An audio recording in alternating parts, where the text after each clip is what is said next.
1 in 4 people in the UK will die from cancer. There are many reasons for this, but there is one that some people would rather you didn't know about. Electromagnetic radiation that comes from the Earth could potentially be responsible for many of the health problems facing the modern world. It is called geopathic stress, and its adverse health effects have largely been dismissed by modern science. But over the past century, we have gradually developed technologies that give off a similar radiation, a link that until now has never been established.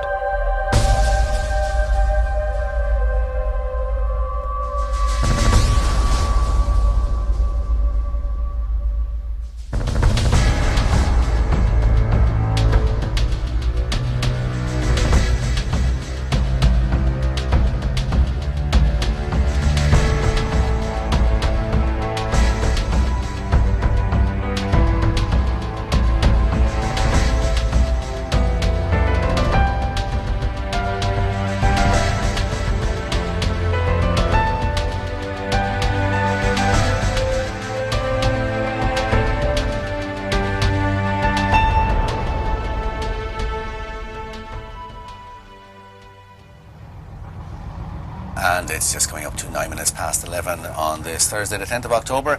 It's good to have your company, and our phone line is open to you on 053 45 222. And let me tell you that for the rest of the programme, we're very much concentrating now on geopathic stress, because joining us in the studio is geopathic stress diviner Brendan Murphy. Brendan, you're most welcome once again. Good to have you with us. I suppose before we get into that too much, I want just to find out what's been happening since you were last on the programme. We have done several tests for different crowds. I've done them for three different cancer organisations now, and in all cases have showed up with 100% accuracy where the people have been sleeping, that they actually were sleeping over geopathic stress lines. We've come to Ireland to meet Brendan Murphy, a dowser who spends his days looking for geopathic stress and telling people to move their beds. It's a simple problem with a simple cure, but as we discovered over the past 18 months, a simple cure is not always desirable. The consequences of geopathic stress becoming common knowledge are far-reaching. I found I could locate these lines very easily, and in particular where there were serious ones, where in other words where there were serious lines of geopathic stress, you will always have or have had serious problems in that bed. Alan McGuire from South East Radio asked me would I go on radio, speak about this. I said no initially, because I didn't want it, because neighbours of mine didn't know I was doing this, and friends of mine, and you know yourself, you go around with 2 pieces of wires telling people to move beds around, it wasn't acceptable. Like, you were considered to be a little bit of a loony. I was hesitant to do it, but because I felt so strongly about it, I said right, that I would do it. I was very cynical, and the first thing I did was I went out to record houses with him.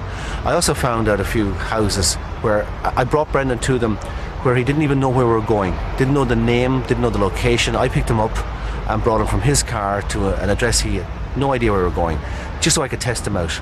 And his accuracy when it came to defining what the problems were in the household, all based on his knowledge of geopathic stress, was staggering. This is the home of Larry and Mari Devereux. Larry's first wife died of breast cancer, and now Mari has been diagnosed with the same problem. We followed Brendan to their house to see if geopathic stress could provide an explanation. As we went around the outside of the house, Brendan found 2 strong lines, one of which ran straight through their bed. I'd never ever would have dreamt for the second time around. Do you know what I mean? I know.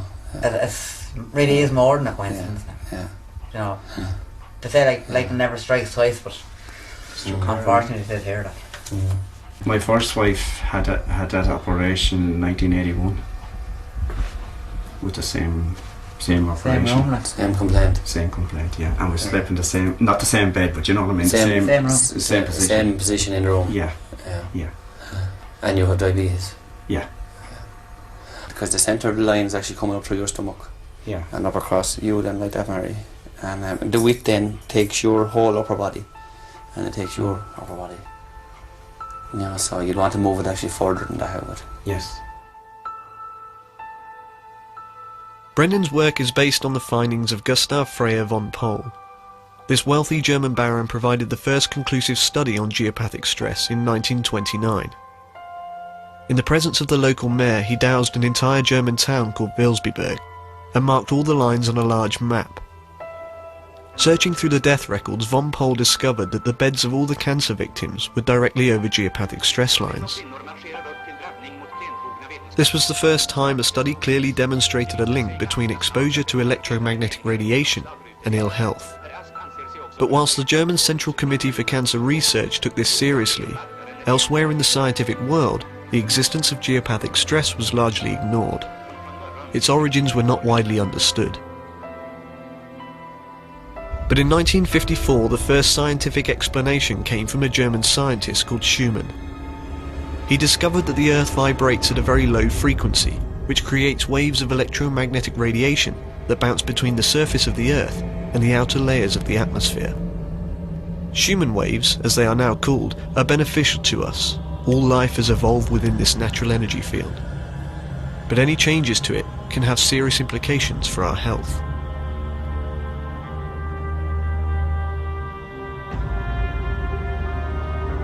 The primary cause of this are the thousands of underground streams that flow beneath the surface of the Earth. As the water flows in underground caverns, electrons are chipped off the water molecules, creating large and often powerful electric fields that radiate out into the atmosphere, changing or distorting the Schumann waves. And yet every day we go about our lives completely unaware of its existence.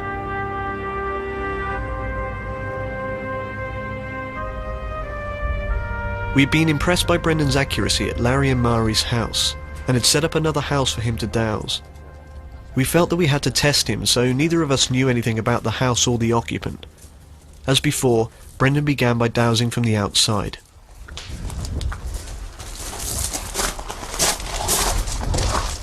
There's one in here. We have one line now going in there. Okay. So there's a geopathic stress line coming this way, down across here, going over and in that way. Okay.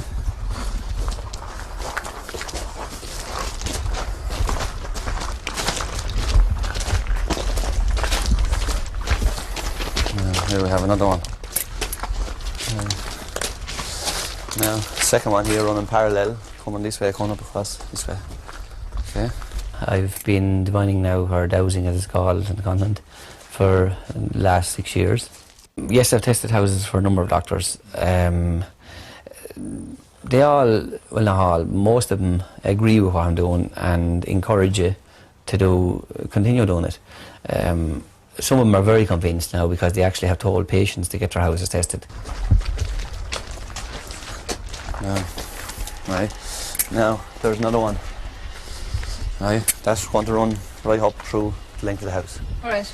Right, which means that where that crosses with the other two lines are going to be a strong point. It's going to create two vortexes, yeah, right. where to cross. Right. Okay. I have been sleeping here almost 5 years now. I mean, he was spot on and even from outside the house he had picked up on. I mean, I knew from the moment he said, the very first line he picked up on and pointed where it was going in the house. I mean, I knew I was in trouble because it was exactly crossing across my bed. This is the width of that line, okay? So that line comes out to here. Right, so it's a couple going of foot up, wide. 2.5 feet wide, going straight up that way. Okay, so that's coming right up. Say if you sleep on this side of the bed, it'll be coming up through your left side and right up through. I'm barely over a month back from the hospital. I've had a very major operation called a neck dissection, where they take out all the muscles of your neck and the glands. Now, that's the width of that line, right? So that line comes out, the outside of that line is there, with the centre in here, in this area, and then the other part goes into the wall, okay? So the actual vortex is missing where you sleep right now. Right? Well, not by enough. Not by enough, no. Well, no. you see, I did actually sleep in against that wall. The head of your bed was in further? Yes, the head of my bed was in further, and because if I woke during the night, I was bashing my head off the thing. I moved it out, you see, so I'd have that little bit of... So, I mean, I'm actually only about 6 months out from the wall. Right, and when you got sick, was your bed actually in against the wall? I'm possibly slightly safer now in the last 6 months where I was, but because the vortex is there, I mean, where that whole bed is not good. I am not a threat to anybody apart from maybe the pharmaceutical companies. Like, if you don't believe there's any difference in sleeping here and sleeping over this side, it can do you no harm if you say there's nothing difference in it. But like, I have hundreds and hundreds and hundreds of cases where I can show from moving a bed from one side of a room to another can have serious implications on your health. We contacted over 50 medical research organisations to find out if they knew of any research in this area. Of the 3 replies we received, none claimed to have heard of the subject, and one scientist in particular took the opportunity to tell us what she thought of geopathic stress and dowsing. Brendan also tried contacting many research groups. He sent case studies to the Irish Cancer Society, and after several months of waiting for a response, decided to phone them directly. I said to him, why had you not been in touch? I said that, I said, if you want to conduct any research in this area, I said, I'll willingly do any test that you want to do. I said, if you want to pick a house where somebody has cancer, don't tell me where it is, and don't tell me who has the cancer. And I said, I'll test the house free of charge. I said, I don't want my name disclosed, and I don't want any money for it. I said, I'm not looking for credit. I said, all I want you to do is to fund some research in this area. She said to me that, do you do this with 2 pieces of wires? I said, I do.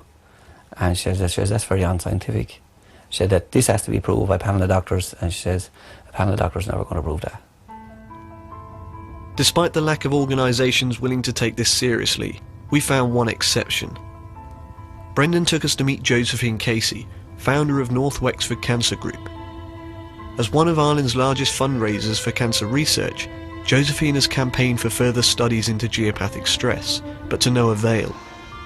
She first had her house tested as part of a live show for South East Radio.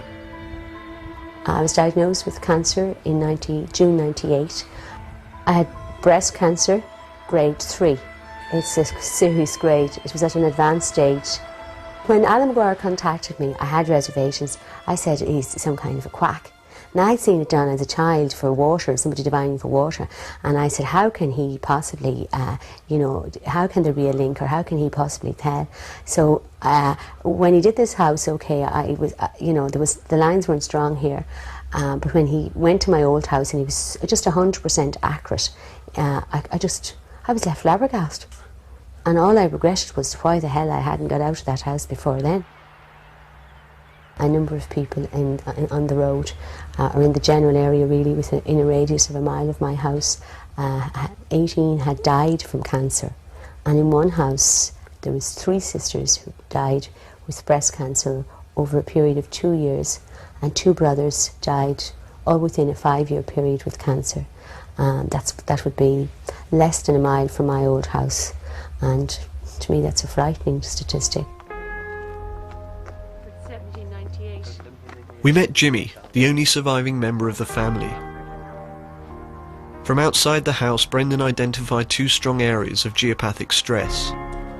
It's impossible to say whether this was the cause of the deaths, but to us it seemed more than coincidence that all 5 people who died had slept over those 2 areas. The only person whose bed was not on a line was Jimmy's. A short distance away, Josephine took us to her old road. Almost every house had someone suffering with cancer. Almost every house had strong geopathic stress lines running through them. Even more frightening is that in a nearby parish, every single house has at least one person suffering with cancer. One thing is certain, incidents of cancer on this scale cannot be explained by current medical knowledge. I was a bit sceptical in the beginning because you hear so many things, and when you've been so ill, it's just so hard to believe that, a line under your bed can make a difference of life or death.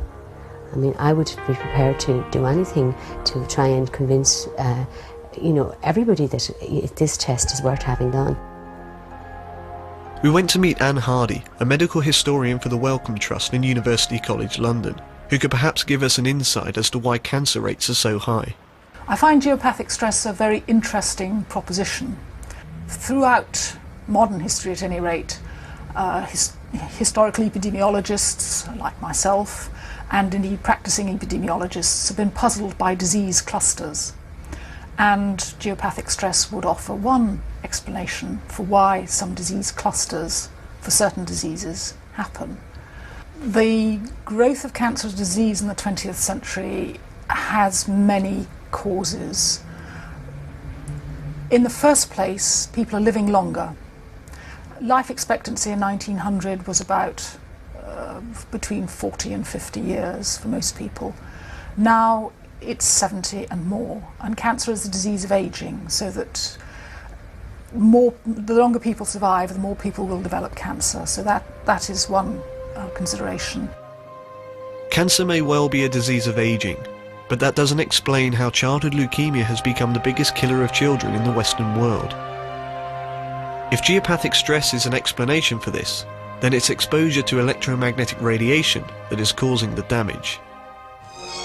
From a variety of nations gathered under one roof to a place where sensible people, irrespective of their nationality, spend approximately 1/3 of their lives in supine bliss. After watching Brendan, we were convinced that certain illnesses have more to do with where you sleep. So we went to the largest sleep laboratory in the world at the University of Surrey to find out a little more about what happens to our bodies during the night. Today what we're doing today is a technique called polysomnography, whereby we're measuring the electrical activity of the brain and associated muscles and such, and also the eyes, to give us an idea of what's occurring during this patient's sleep.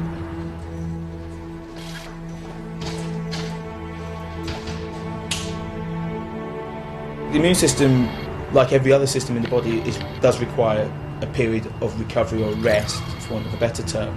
And during the sleep phases, we know that the whole body as an organism would recover and would rest during that period. Because what we do know is if you're sleep deprived, or if your sleep patterns change significantly, what can happen to your immune system is that it will change and it will not be as functional as normally as you would like it to be, and thus you are more susceptible to things such as coughs and colds.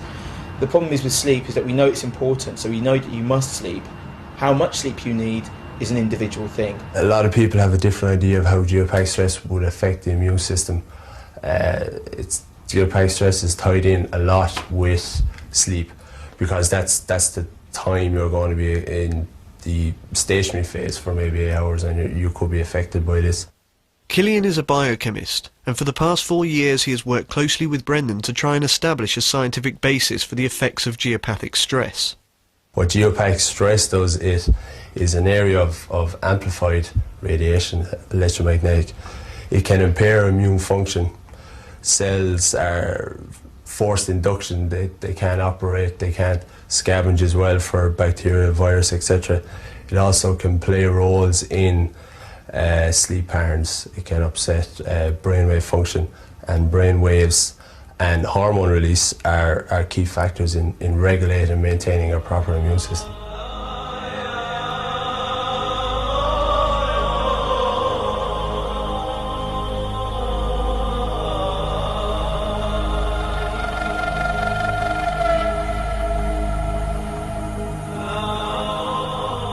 We've found that when you sleep in those areas where there is a strong geomagnetic anomaly, then you're much more likely to suffer ill health. What happens at night is that the electromagnetic environment is quietened enormously. Well, for a start, the sun has gone down, and that's a big source of electromagnetic radiation, so that's out of the way. When you go to sleep, your muscles quieten down, and all the electrical activity of the muscles therefore ceases. So you've got at night, and when you're asleep, what are called optimal signal-to-noise conditions. And at those moments, the brain then starts up, increases its amplitude enormously, and starts powering out rhythmic signals. Every day we lose about 500 million cells, and in order to stay healthy, our bodies must replace them. This happens at night when electric signals from the brain are sent to the cells, telling them whether to divide or not, a process called mitosis. If the brain can't send the signals to the cells because of some other noise, may not be the sun, that may not be there, but other things creating noise, like a geopathic stress and anomalies, creating electric fields, they are like noise to the brain, then the brain has to either up the amplitude to make the signal clearer, or the cells don't hear it. And if the cells don't hear it often enough, they don't perform, they don't replace themselves or split into two, they just stay the way they are. And that means we're not healthy. Now you can see that over time, with chronic exposure, a situation can arise where the body is no longer a complete body anymore. And that is another description for ill health. Roger Coghill has run an independent laboratory for over 20 years, specialising in the effects of electricity and magnetism on organic life. Being independent allows them a freedom of speech that most scientists don't have, due to the fact their jobs often rely on government or industry funding. You know, biologists trying to catch up. The first time we really understood that the brain issued waves was only in 1929. It's about the same year that von Pohl was carrying out his experiments in Bavaria. We still don't know a lot about brain rhythms. We only found out the importance of those rhythms for cellular activity in about 1998. Parts of the brain, a specific part of the brain in human beings, is very sensitive to electromagnetic energy, such as geomagnetic energy, and it's called the pineal gland. Now this is a tiny little pine cone shaped organ in the brain which is responsible for the secretion of one specific hormone. It actually makes more than one, but we don't know much about the others. But it certainly makes a hormone called melatonin. These hormones are used widely for cellular repair, immune function repair. But melatonin is a particularly important one, as there's been a lot of research, clinical research done to show it has a very, very strong anti-tumour promoting agent. Now there's a lot of argument about melatonin, but let me tell you what the real situation is. Melatonin is a cancer-stopping agent. It's what's called an oncostatic agent. It's also a very, very powerful antioxidant. But the thing about it is that the pineal gland only makes it when the conditions for sending signals between the brain and the body are optimized. It won't make it unless they are. So when the sun's in the sky and it's bright light everywhere, the pineal won't make melatonin. It's very interesting. It's a clue to us. It only makes it when it's dark at night, and when you see a tenfold rise in the secretion levels of melatonin from the pineal gland. The lack of melatonin in our bodies could have a devastating effect on us. But there are also other ways in which exposure to electromagnetic fields such as geopathic stress could cause ill health. Some of our cells need energy for different things. For example, our immune system needs energy to detect pathogenic materials inside the body, infectious invaders like bacteria and viruses. And if those white blood cells which do that job can't develop the energy they need, then they can't do their job properly, and therefore they can't defend us against things like cancer. So you can see there is a direct connection now between applying a chronic moving magnetic field, such as you would find in geomagnetic areas of stress, and the body's ability to defend itself against infection and disease. Now what we see here are the stained cells which are dead, like this one is a dead lymphocyte, and the live cells which are white. There's a white one there. And if we look around the slide a bit, we see here's another white one. Now watch this white cell carefully. At the moment it's alive and well. Now we apply an electric field to it, and watch what happens. What is going to happen is that the cell, which is currently intact, will burst, as it now is, spilling out its interior. The interior is being stained blue by the dye, and the dye has also now penetrated the interior of the cell, so this one is as dead as this one. And what we're showing here on screen is the effect of an electric field in damaging the white blood cells of our immune system. With a damaged immune system, we're open to infection, to cancer, and to all kinds of ill health. My first exposure to this whole area was I was at a house one night with Brendan Murphy, and he started discussing geopathicstress, and the explanation sounded very plausible, and he then proceeded to produce 2 copper rods and walk around the room with swinging rods. So I laughed. I thought it was a load of crap, really. I really did laugh. I laughed my ass off at it, really, but yeah, but as he explained it further, as he supplied literature, as he developed a skill for it, he started dealing with people that were affected by it, and he started compiling his statistics and his research. He couldn't really ignore it. I don't think the ability to divine or douse is a gift.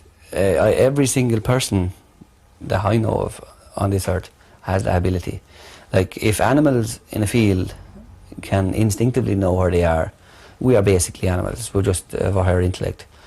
But what would be a gift, or what I would consider to be a gift, is to be good at it. People are all too quick to dismiss it as a hoax or a money-making scheme or etc. But if you had a device you could put two AA batteries in and it would make a nice little beep and tell you you've got geopathic stress, it would be perfectly acceptable.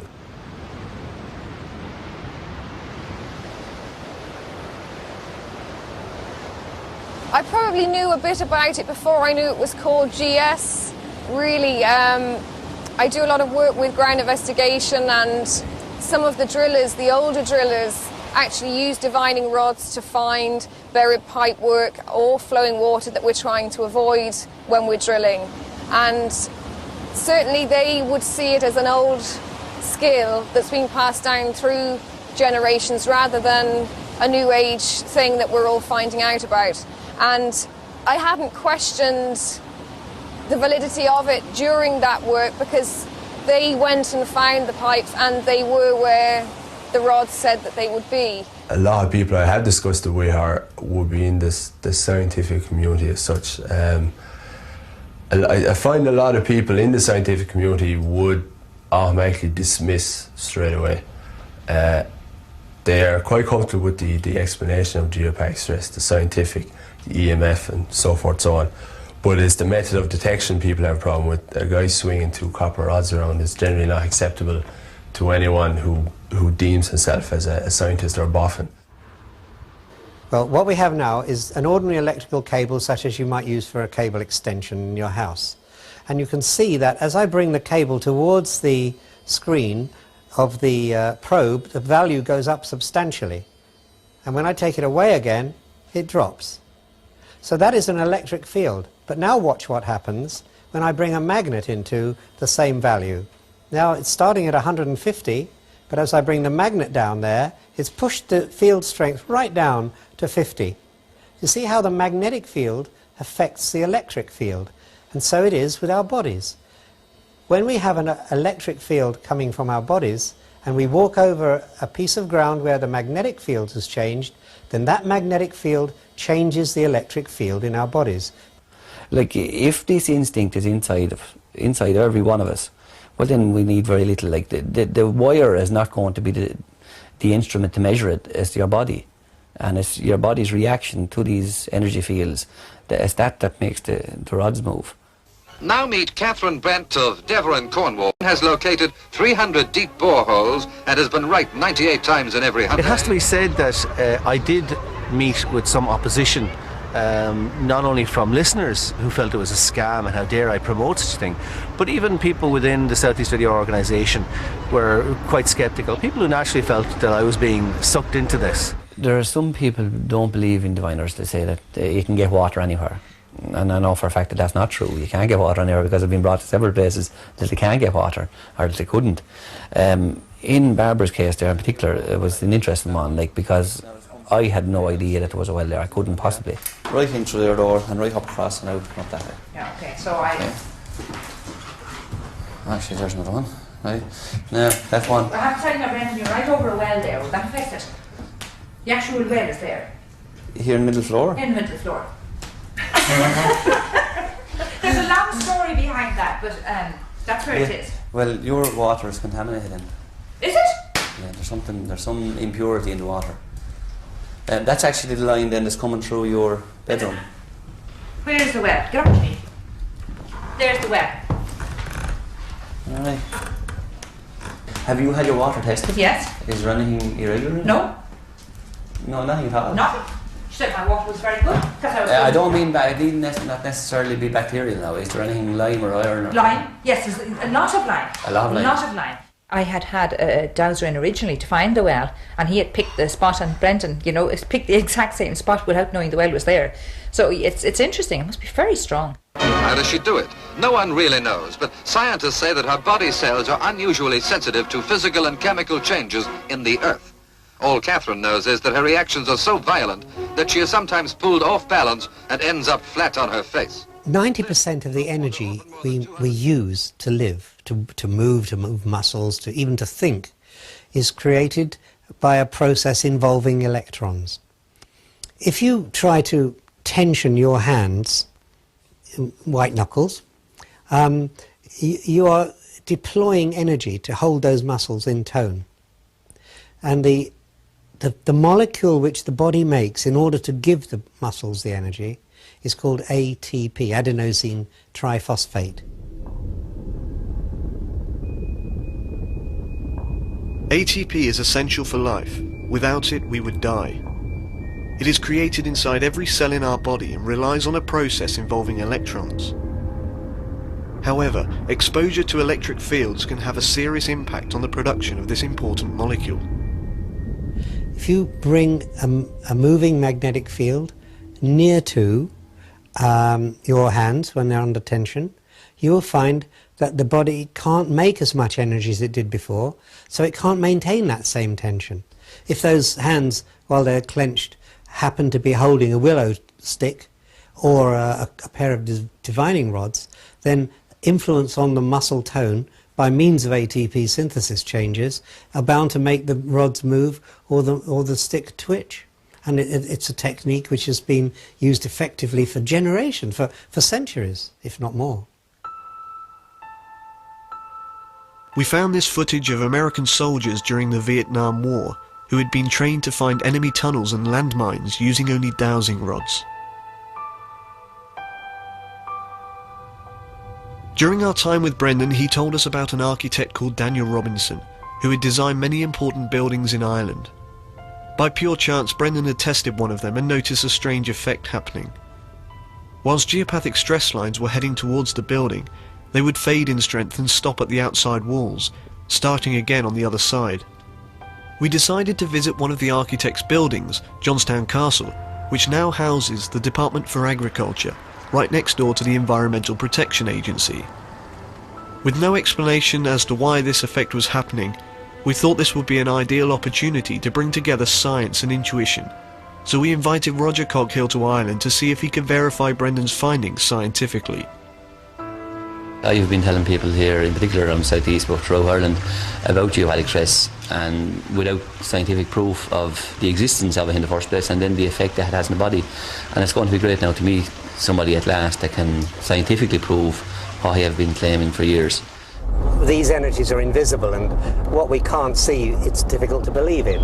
I've brought a geomagnetometer with me so we can underpin his findings with a scientific approach too. I'm sure that when Brendan and I have a chat, we'll soon find some common ground because of that scientific basis. Here we are. Look, I think I see him here. Let's see. Let's go and say hello. Hi. Roger. Is it Brendan? How nice Brendan to meet Buffett. you. Pleasure to meet you. I've heard so much about you. Likewise. And I'm looking forward to hearing all you have to tell me, and perhaps telling you a few things too. Yeah, hopefully, yeah. It was obvious from the beginning that although Roger and Brendan were from very different backgrounds, they were both speaking the same language. But Daniel Robertson designed this back in between 1810 and 1855, and he designed Castleborough, as I was saying also. But the same thing is here as is in Castleborough, whereas by the lines come from a distance at their normal strength. Yes. But as they approach the house, they decrease in strength. Really? And by the time they get to the boundary wall, the outside wall of the house, they actually stop completely. Really? So he maybe knew something. He knew something that we have lost. We've lost. I just find this one now. Run right. Now. How interesting. So what you're saying is that people in this house might be healthier than normal. Exactly. Now, here's another one now. Right, so we've another one now going the opposite direction here now. Yes. coming across this way, right down across. Oh, right. Here's something, That's Roger. interesting. Have you noticed this in places before? I have, and trees get gnarled roots, yeah, that's right, yeah. and bent shapes. Yeah. Yes, there was they tend to bend away, and fruit-bearing trees bear very little fruit. That's it. And the crack in the concrete here. Yeah. Exactly where the line goes through. Absolutely typical. In our first test, we asked Brendan to find a geopathic stress line. Roger would then try to verify this with a geomagnetometer, an instrument that measures changes in the Earth's magnetic field. In the middle, right, so it's now calibrated to be in the middle. You see that? Yeah. You see that? You see that's the geomagnetic side of it. And that's exactly where I found the geopathic stress line. Yeah. So as I go away from the crack, the strength drops. Yep, and as I come back towards the crack, it goes back up. Reliably and replicably. That's science, you see. You can do it time and time again. If I came back 10 years from now and did this same exercise, you'd see the same thing. So these are your diving rods?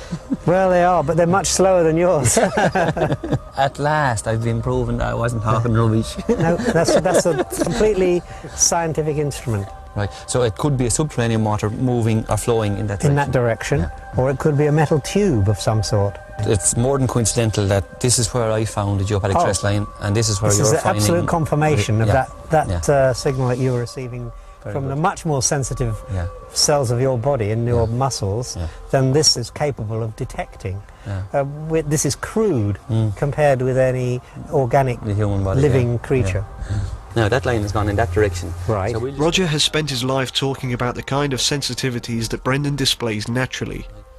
In our second test, we wanted to find out if the lines do fade in strength. Brendan found another line and marked 2 points 10 metres apart. Roger then used the geomagnetometer to measure the difference between them.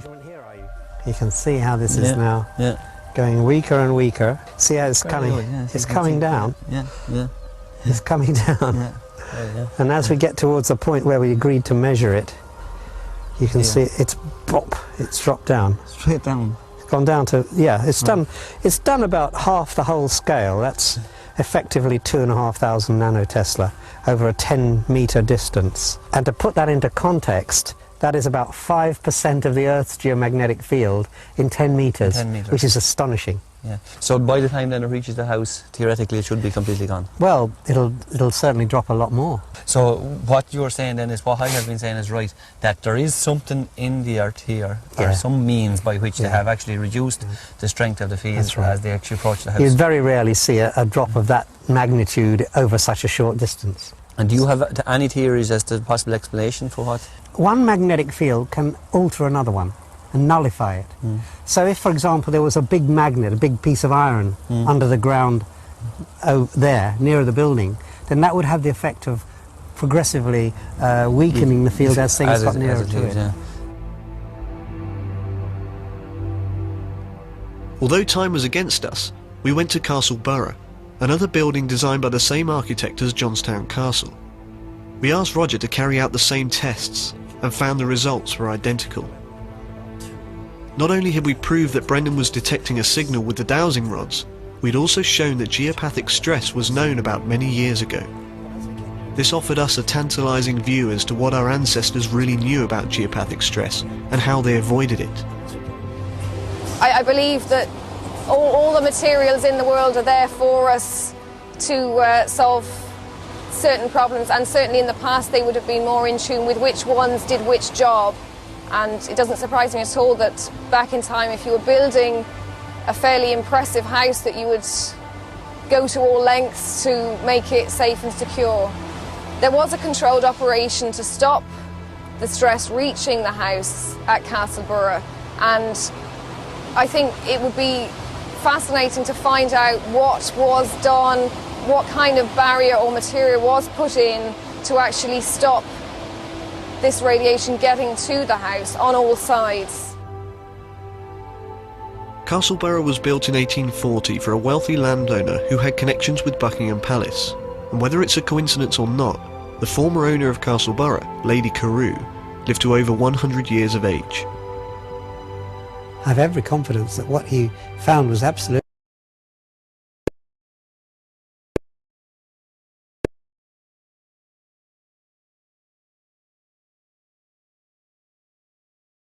have a look at these cubicles again and see if they're still the same ones affected and how the cows are. We had heard time and again that animals had not lost their natural ability to detect and avoid geopathic stress. Unlike humans, they still trust their instincts. So we went to a farm to conduct a small experiment. Right, now here's one now. Right, so one coming across here. Yeah. Across here. Yeah, that was one of the ones you Yeah. marked last time, Brendan. Was it? Yeah. Yeah. Oh, there. That's the 8 now in strength. Right, it should be strong enough, really. Yeah, it's right? strong enough. Yeah. Yeah. Right, so now we're continuing. Right, here's another one now. Right. That one's going across now at an angle, you see. That's going across over, down that way. Right in through this one. Now we have another line coming in here, which means that the two lines are going to cross in here. That's what they call a vortex, right? Yeah. This line is 8 in strength, this one is 7, which means that this one is 15. So it's almost twice as bad as that. It's a combination of both. Yeah. Right, so that'd be a very bad one there. That's why none of them lie in it. Yeah, well, we had actually noticed that there was a couple of cubicles that the cows didn't lie in, and we were wondering the reason for that, you know. But the way it is on a farm, you're busy and you don't really take that much notice of them, you know. But there was one cubicle in particular that no cows lay down in, and that was the one nearest the wall here. We set up a time-lapse camera and filmed for 3.5 days continuously. The pen next to the wall had 2 strong geopathic stress lines running through it. As Brendan predicted, cows avoided the pen, whilst the others were in constant use.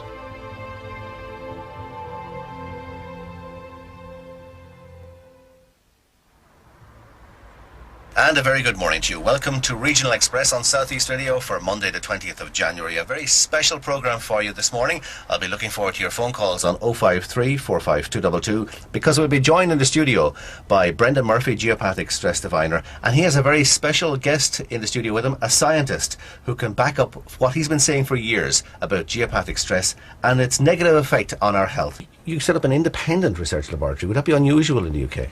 Yes, most of the scientific research is conducted in universities or in government-sponsored laboratories. We are unusual because we don't have any, how shall I say, vested interest in what we're doing.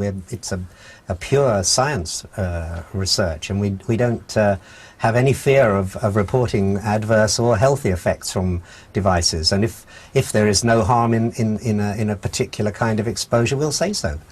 So by implication, are you suggesting that those laboratories and universities and those perhaps sponsored laboratories are by their nature bringing out tainted information? You'd think that science wasn't that like that. You'd think that science was simple reporting of the facts, and that's how it should be, of course.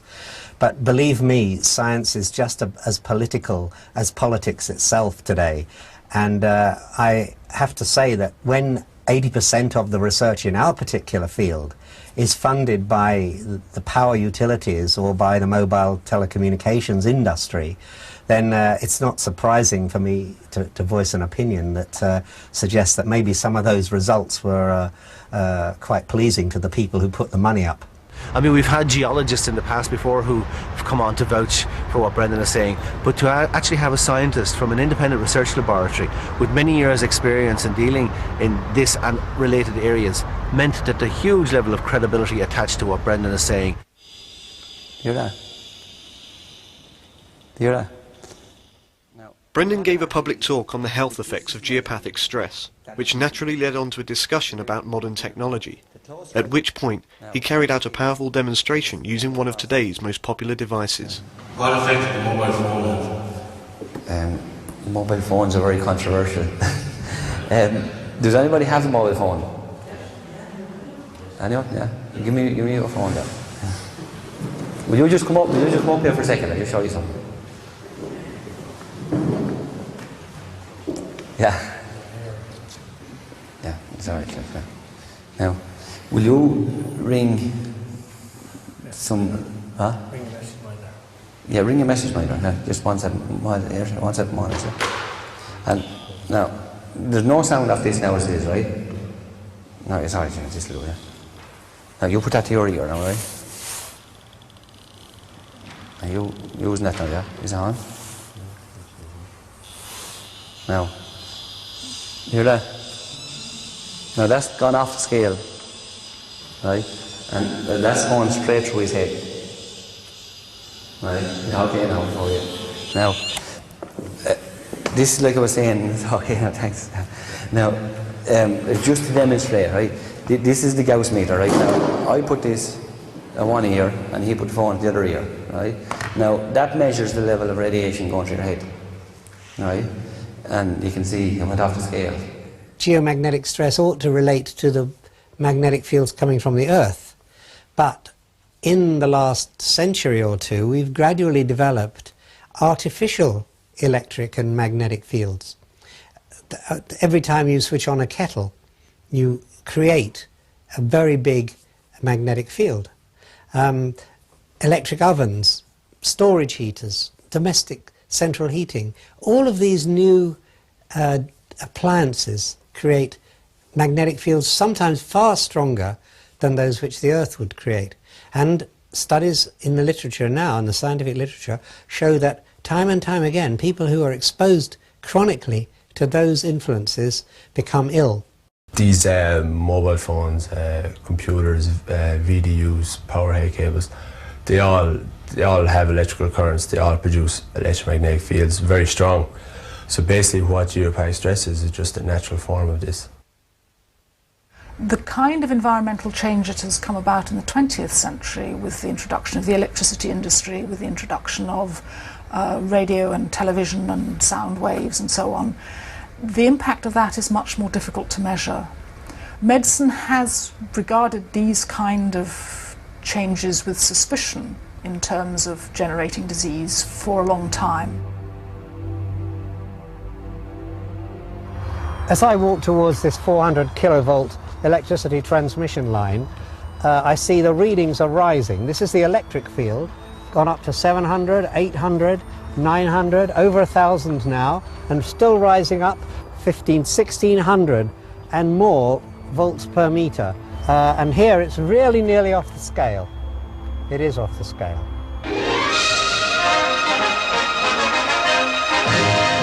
There's trouble in the air at Willow Farm Staines. A row over a pylon between farmer Thomas Jones and his son Bryn on the one hand, and the Central Electricity Authority on the other. The magnetic field under a power line is no greater than that of the Earth. The difference is that it's alternating. Because it's alternating, it's creating, however, an electric field. Now, the electric fields under power lines are something like 10,000 volts per meter. And we've never had any biological or evolutionary experience of that kind of strength. This pylon is one of 4 on the Jones farm, and the CEA have offered £155 for the damage done to the land. Farmer Jones wants more than twice that. The CEA promised to talk it over, but they take too long for the Joneses' liking. So eldest son Bryn uses his sledgehammer. Over £1,200 worth of damage in a few seconds. There's a lot of argument about it, of course, because, you know, there are many commercial interests involved. I mean, the power utilities have built all the way across the world power lines, and the cost of moving them away from homes or undergrounding them would be prohibitive. So they don't want to do it, and so one way of not doing it is to not admit that there is a problem. The same is true of mobile telephony. That as I speak, the position of the mobile telephony industry is that these weak radiations from mobile telephones are not a threat to health, not a risk to health. Hello, what's this? She may be dreaming, but she'll share the dream with her friends. The mobile telephone is something that has come in within the last 5 years. It's far too early to say whether these technologies are going to have any significant impact on levels of diseases like cancer. Mobile phones have become so popular that by 1999 there were 23 million users in the UK. It had fast become one of the country's biggest industries, with 4 million phones selling in the Christmas period of that year alone. But public concern about long-term health effects began to increase, so in response the British government commissioned a study into the health effects of this new technology. They're the new must-have accessory in the playground. The latest research shows that it's primary school-age children who are the fastest growing market for mobile phones. There's no doubt children want them, but what effect is it having on their health? 3 years ago, the Stewart Committee advised that more research needed to be done into the effect of radiation from mobiles on the brain. Today, ITV News spoke exclusively to the author of that report. He said he wouldn't let his grandchildren own one. This is a new technology. They've been on the go for a short time, and if there prove to be adverse effects, it's likely that children will be most affected. Today, almost 400,000 children in the UK between the ages of 5 and 9 use mobile phones. The Stewart Committee report concluded that the balance of evidence suggested no adverse health effects of using mobiles, but recognised there was not enough evidence at present to be certain, and so recommended a precautionary approach, particularly for children. In other words, they simply couldn't say whether they are safe or not. But a short while before the report was published, something unprecedented happened. Offering high-speed access to the internet as just one of the functions available on the next generation of phone. Today, bidders for the much sought-after licenses began talking big money. 5 licenses to operate the new phones have been put up for auction by the government. Some telecom bidders are expected to go as high as £1 billion to win one. For the first time, the British government auctioned the licenses for the next generation mobile phones, but they underestimated how much the operators were prepared to pay. For the 5 licenses, a total of £22.5 billion was paid to the government to ensure that future generations are watching the television and surfing the internet on mobile phones. Fortunately for the operators, the government report found no need to redesign their technology and lower emissions in line with international guidelines, which were 5 times lower. We contacted the National Radiological Protection Board, the body responsible for advising government on guidelines for exposure to electromagnetic radiation. Their spokesperson, Dr. Michael Clark, initially refused to give us an interview, but after further emails and phone calls, reluctantly agreed. However, since then he has ignored all contact and has yet to provide a suitable date for the interview. With no comment from the NRPB, we went direct to the mobile phone companies, who also refused to speak to us.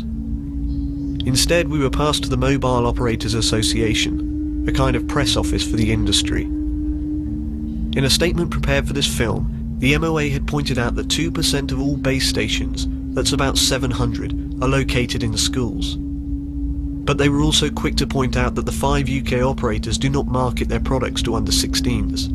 Well, it's not as if they have to. Why waste time marketing to children when it's the parents who buy them? We asked them if it was responsible letting children use them, and they simply told us, parents need to weigh up the possibility of future unknown health effects against the tangible security benefits provided by the technology. This is about parental choice and responsibility, which neatly took away all the responsibility from the operators and put it right into the hands of the parents. This is a Gauss meter, just measures for electrical interference, electromagnetic fields. The only thing I do is test around the house for both geopathicstress and electromagnetic radiation. Now, you can find various causes of that. The most common for the electromagnetic would be, especially in bungalows, is that if you have a meter box on the gable end of a house and have that gable end is where the bedrooms are, and you have a head of a bed pushed in against that, you can find problems of the people sleeping in that bed because of the electromagnetic field that passes through the wall. And like the people, some people are under the impression that because that meter box is outside, that's not going to pass through a concrete wall. It'll pass through the concrete wall as long as it's not there. It's not a barrier for it. Simon Studholme was 13 when he died from leukemia, which was diagnosed 18 months after the family moved in. His father says electromagnetic field measurements by his bed were 20 times greater than levels American and Swedish studies suggest can cause cancer. Now, Simon was exposed to that for 22 months. Up to 10 hours a night, 7 nights a week. Nearly over 6,000 hours. On the other side of the door in the hallway was the electric meter, and his head was only a few inches away on the other side of the wall from that meter, over which, of course, the parents had no control. They weren't allowed to interfere with it. They couldn't move it anywhere. And he died after 22 months. Should we really be waiting for health effects to occur before we think about protecting ourselves? Haven't we seen this all before? What a comfort a smoke can be. Some artists find they can't paint without a puff. The film star would be lost without the added glamour of a cigarette.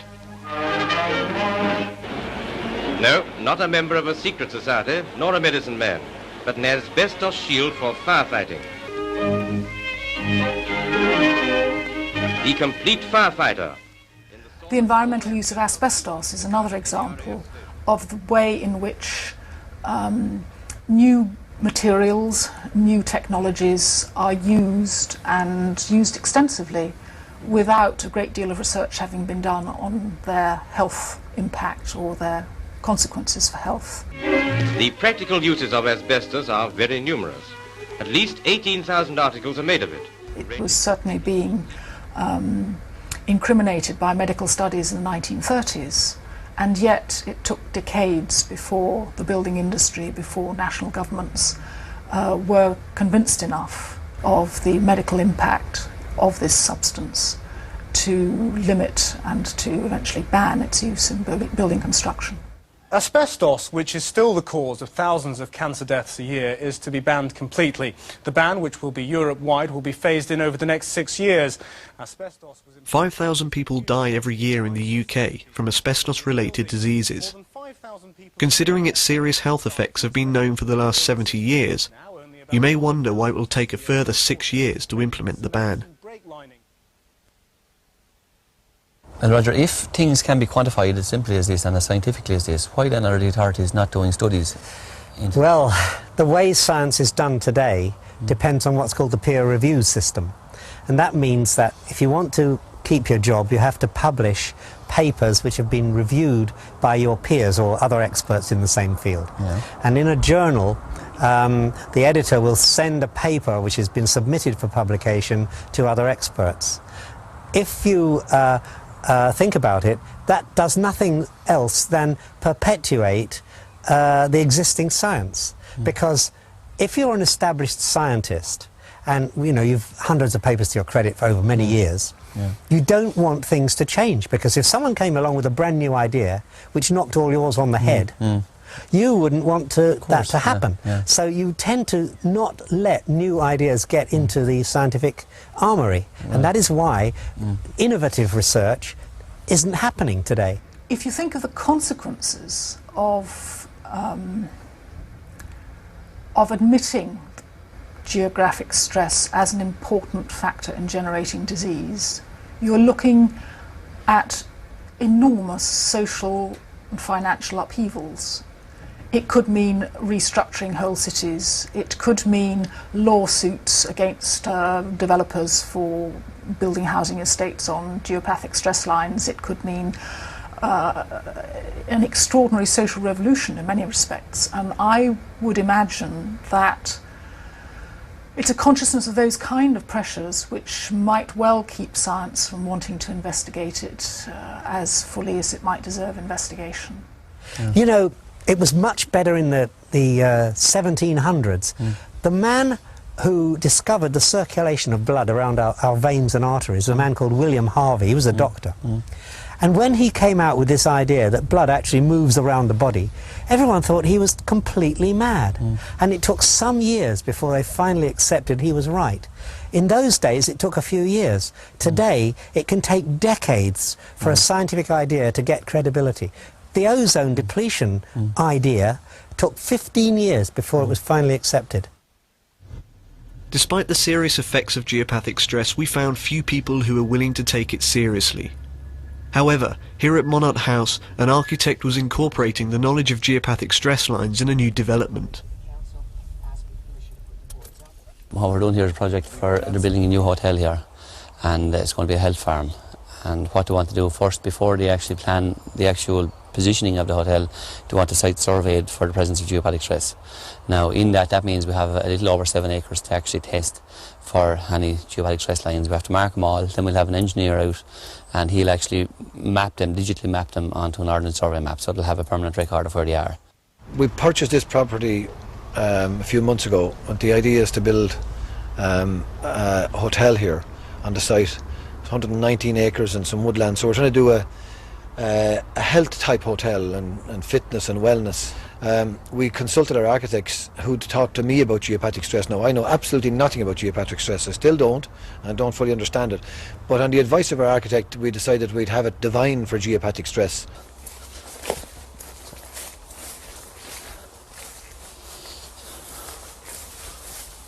Here we go again. Right in the back. Now, right down along here. You can actually see examples now of different types of trees that don't like geopathic stress. That's one of them. Look, you can see the twists and the formation of the trunk, the way it's growing, fungus growing on the tree. It actually bends to try to get away from the stress. Well, I didn't know about Brendan, quite frankly, until I heard it from the architect. We've hired an architectural firm from Wexford called Design Unlimited, and Stephen Carr is a principal in there, and it was he who first told us about Brendan and explained some of the background. Well, when we started on Monart, it was a very large project. It was to be very environmentally sensitive with regard to its design and its circulation through the existing woods and gardens. And I thought that if we're doing such a new project from start, such a large project, that we would discuss it with Brendan and see where the geopathic lines lay, and if possible, design around them. So the areas that we were going to build the project in, I wanted him to find out where the geopathic stress lines were. So he did that, and we had the lines then surveyed and put onto an overall survey plan. When we first walked the site and seen, we had a good idea where we were going to build the leisure and the spa facilities and the bedrooms.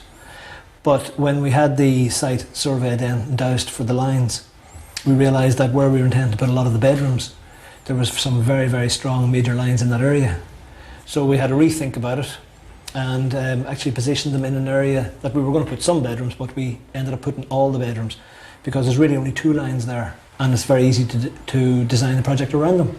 I accept what I've heard from anecdotal evidence that this works, and that, you know, geopathic stress is a phenomenon that I certainly wasn't aware of. The general public don't seem to be aware of it, and obviously if there's some good in it, we want to obviously see that works, and from what I hear of it so far, I'm interested and I want to see how it'll work for us and our family, and we want to certainly bring it into our business through this new development. It's good to know these, and at the very least, if we design around them, it's not causing us any expense or any other problems with construction. It's just a matter of knowing it's there and working with it. If it can keep us healthy and save our lives, what's the problem? I think what's intriguing about the whole area of geopathic stress is its simplicity, and that's where people have a problem with it. The simple answer is not the answer that a lot of people look for. If it costs thousands of euro and thousands of pounds, whatever currency you're using, if it requires hardship like chemotherapy, then that must be the right answer. The fact that someone can say to you, look, move your bed from that side of the room to the other and it will help, or because you're sleeping in that area for years, that's why you've got this problem. It's too simple to them, and that's one of the barriers we have to overcome. I discussed it with the consultant that I'm under, one of the most eminent consultants in the UK, I'd say, Great Britain, and no, he wouldn't listen to it. He said, you know, there's no research to back it up, to prove it. And if that was the case, there's somebody with 2 rods who could cure everybody. I have nothing. I'm willing to go anywhere to show any test. But one thing I would say to him is how do they sleep at night? Because there's definitely something wrong somewhere. Like, if they are aware of geopathic stress and have withheld that information, and the number of people that I see that are dying because of geopathic stress, I just don't know how they could sleep at night time. Brendan's work, reading some of his clients, his research, his statistics, are proof alone. Basically, you can't ignore it, that geopathic stress is a very, very important factor, a causative agent in a lot of diseases and a lot of ill health. I think we've lost a lot of touch with the natural frequencies that we are operating in, and with mobile phones and all these other interferences, our bodies haven't the chance to know what natural frequency is anymore. It's not a big hardship. Just by moving your clock radio a metre further away from you, you take away an important source of nocturnal field emission. And it doesn't take a lot to so organise your bedroom that you're placing your bed in in the safest place from the point of view not only of the geomagnetic influences from underneath the Earth, but of the artificial geomagnetic influences from domestic electric appliances such as we use ubiquitously. I've been through cancer, so I know what I'm talking about. It's more important to prevent an illness than trying to cure it when you have it. Pounds were always paid for cure, where halfpence were grudged to prevent. And to a certain extent, humans don't change.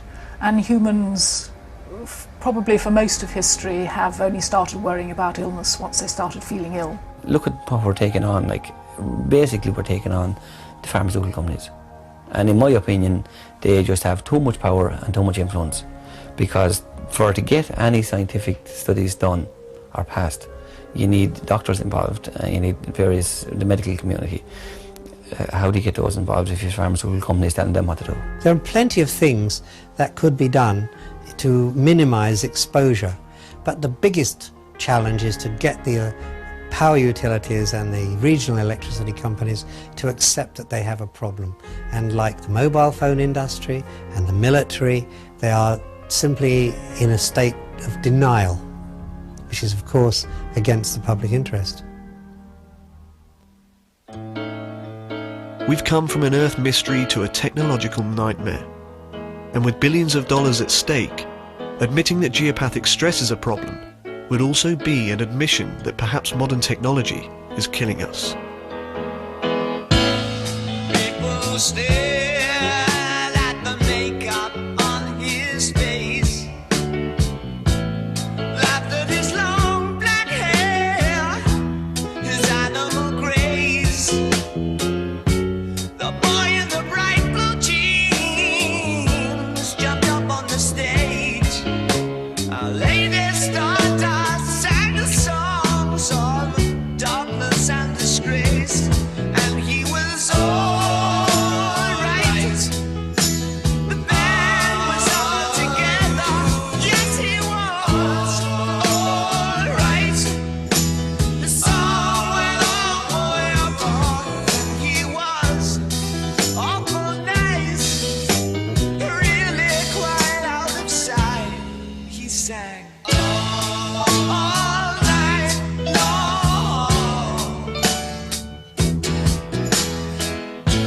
The femme fatales emerged from shadows to watch this creature fair. Boys stood up on their chairs to make their point of view. I smiled sadly for a love I could not obey. Lady Stardust sang his songs of darkness and dismay, and he was alright. The band was all together, yes he was alright. The song went on forever, and he was awful nice, really quite out of sight, and he sang all night long. Ooh, how I sighed when they asked if I knew his name, for he was alright. His song went on forever, yes he was alright. The song was all together, yes he sang awful nice, really quite paradise. He sang all night long. Wrong song.